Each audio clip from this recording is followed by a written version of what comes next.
Saudações, meu nome é Farrell Cauteli, eu sou escritor, editor de livros e professor de língua portuguesa. Neste vídeo, vou falar um pouco sobre as pessoas no discurso e é uma iniciativa de uma das minhas disciplinas de estágio no meu curso de letras na Universidade Federal de Ouro Preto. Talvez seja bom começar esclarecendo de que essa coisa toda de pessoa no discurso não é exclusividade da língua portuguesa. É um aspecto da linguagem humana, sabe? Natural na forma como nos comunicamos. Eu trouxe alguns exemplos que vão ajudar a esclarecer o conceito. Como você pode notar, minhas habilidades desenhísticas são bem excepcionais, né? São tão boas que às vezes eu penso até em parar de escrever e virar ilustrador. Bom, esse aí para quem estou apontando é o Machado de Assis. Não, Machado não merece isso. Aí, agora sim.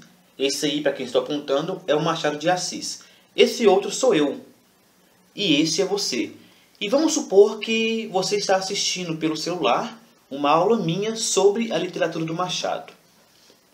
Gramaticalmente falando, existem três pessoas nessa interação. Eu, quem está falando. Você, aquele que escuta, que recebe a mensagem que o primeiro está mandando.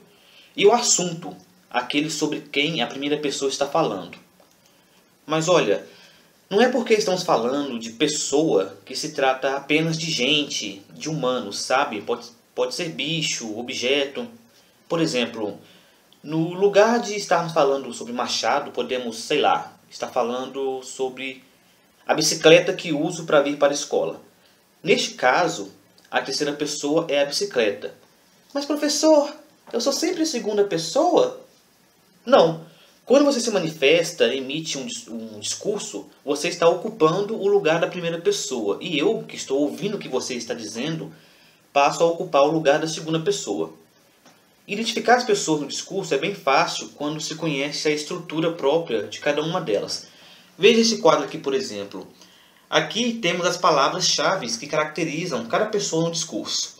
Podemos substituí-las, né, por equivalentes. Por exemplo, na primeira pessoa do plural, podemos falar, por exemplo, a gente, né, que equivale a nós.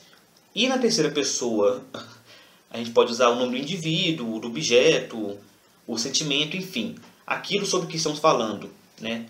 Ele, ela, são os pronomes que a gente pode substituir por nome, né? Amanda, enfim. Né? Outro exemplo.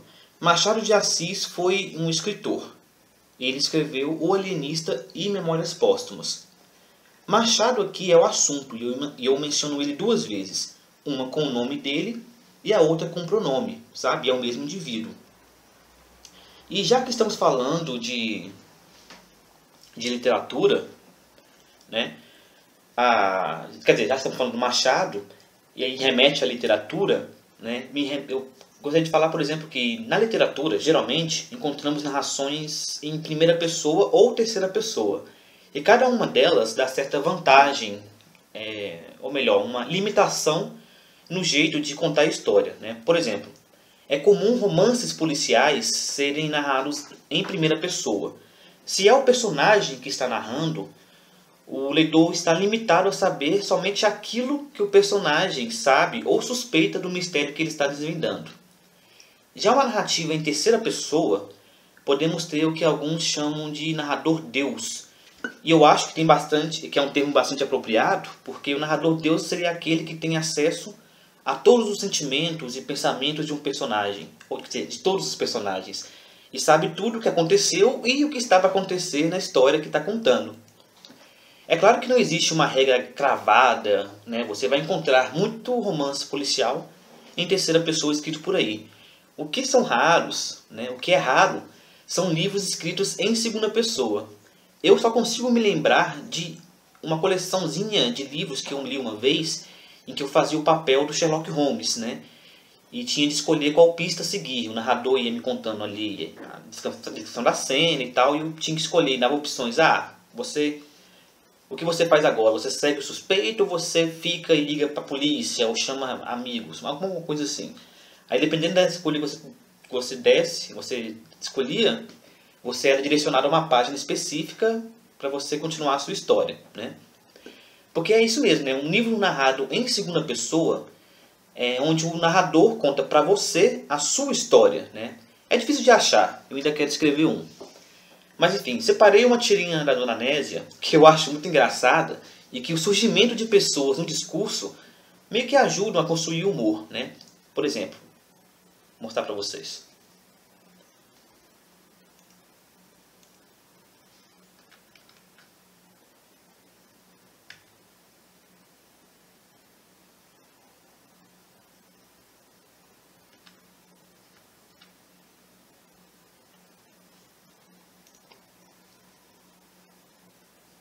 Né, veja bem, na primeira tirinha não há uma segunda pessoa.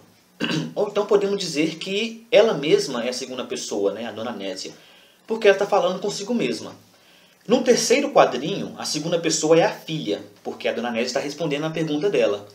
E já no último quadrinho eu fico meio que na dúvida, eu não estou certo se ela está falando com a filha ou se voltou a falar consigo mesma.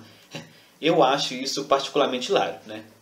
E antes de terminar, quero mencionar uma outra coisa engraçada sobre a estrutura de um discurso, que é quando a primeira pessoa fala de si mesma usando a estrutura própria da terceira pessoa, né? Desculpa se ficou um pouco confuso, mas eu me lembro aqui de uma cena que eu até separei aqui, eu vou escanear, né, desse quadrinho aqui, que é Asterix e o Domínio dos Deuses, né? Já no começo tem esse diálogo que começa com uma fala do Júlio César.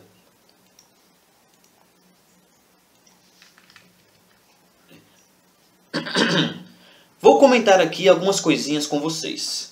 Depois que Vercingetorix foi vencido na Gália, resolveu colocar suas armas aos pés do glorioso chefe, que ocupou toda a Gália. Toda? Não. Uma pequena aldeia habitada por irredutíveis bárbaros ousou e ainda ousa resistir-lhe.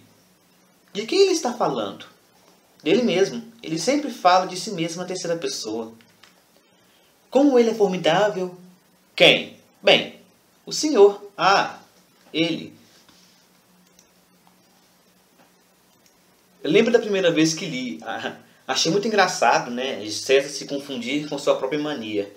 Eu não sei bem o porquê, mas eu acho que pessoas que falam de si mesmas na terceira pessoa são bem esquisitas, sabe? Bom, eu espero que vocês tenham entendido e curtido a explicação. Se tiver alguma dúvida ou quiser comentar algo sobre a aula, fique à vontade, né, para escrever um comentário aqui embaixo, debaixo da descrição do vídeo. Indico a leitura das HQs do Asterix e das tirinhas da Dona Nésia, porque são muito boas, né? E as da Dona Nésia vocês encontram fácil no Instagram. Vou deixar o link também aqui na descrição do vídeo. Então é isso. O Farrell, quer dizer, eu vou me despedindo por aqui. E para os alunos de estágio, espero que vocês tenham gostado das aulas e que tenham gostado dessa extra aqui. É isso, galera. Valeu, até mais.